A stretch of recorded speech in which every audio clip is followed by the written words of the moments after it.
Operation সিন্দুরের সময় পাকিস্তান অধিকৃত কাশ্মীরে ছিলেন বাবা মা। ভয়ঙ্কর অভিজ্ঞতার কথা জানালেন কেকেআর মহাতারকা।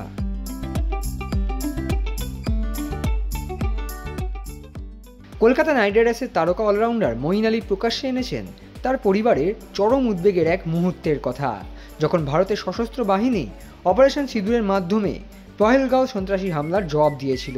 এই অভিযানে পাকিস্তান অধিকৃত কাশ্মীর অর্থাৎ পিওকে এবং পাকিস্তানের ভিতরে অবস্থিত সন্ত্রাসবাদী ঘাঁটিগুলিতে নিশানাভেদী হামলা চালানো হয়।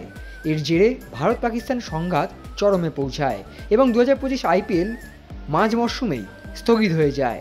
মঈন আলী জানান, সংঘর্ষ শুরু হওয়ার সময় তার বাবা মা ছিলেন পিওকেতেই। বিয়ার্ড বিফোর উইকেট পডকাস্টে মঈন বলেন, আমার বাবা মা তখন পাকিস্তান অধিকৃত কাশ্মীরে ছিলেন।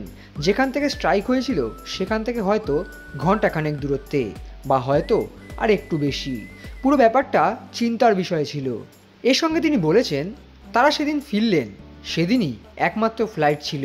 আমি খুশি ছিলাম তারা নিরাপদে ফিরতে পেরেছেন, কিন্তু পুরোটা সময় দারুণ চাপের ছিল। অন্যদিকে সংঘাত তীব্র হওয়ার পর বহু বিদেশি ক্রিকেটার তাদের নিজ নিজ দেশে ফিরে যাওয়ার সিদ্ধান্ত নেন। এই বিষয়ে মঈন বলেন, পুরো ব্যাপারটা একেবারে অপ্রত্যাশিত ছিল।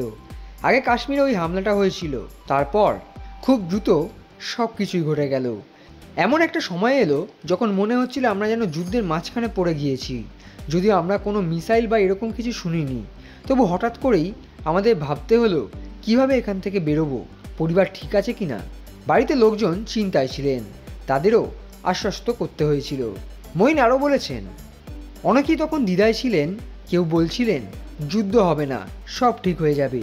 আবার কেউ বলছিলেন যুদ্ধ অনিবার্য, প্রতিশোধ বা পাল্টাঘাত আসবেই। ইংল্যান্ডের প্রাক্তন অলরাউন্ডার মঈন জানান, তার সবথেকে বড় চিন্তা ছিল বিমানের উড়ান বাতিল হয়ে যাওয়ার সম্ভাবনা। এই বিষয়ে তিনি বলেন, তথ্য নিয়ে এত মিথ্যে কথা ছড়াচ্ছিল যে কারো কথায় বিশ্বাস করা মুশকিল হয়ে গিয়েছিল। সংবাদ মাধ্যম, সাংবাদিক, কারোর উপর ভরসা করা যাচ্ছিল না।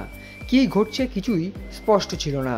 এটি সবচেয়ে ভয়াবহ দিক, কারণ আপনি জানেন না পরিস্থিতি কতটা খারাপ হতে পারে।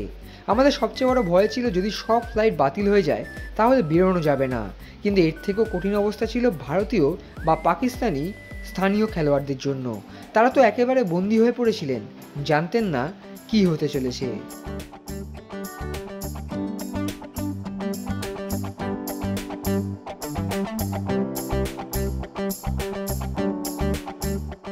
Extra time.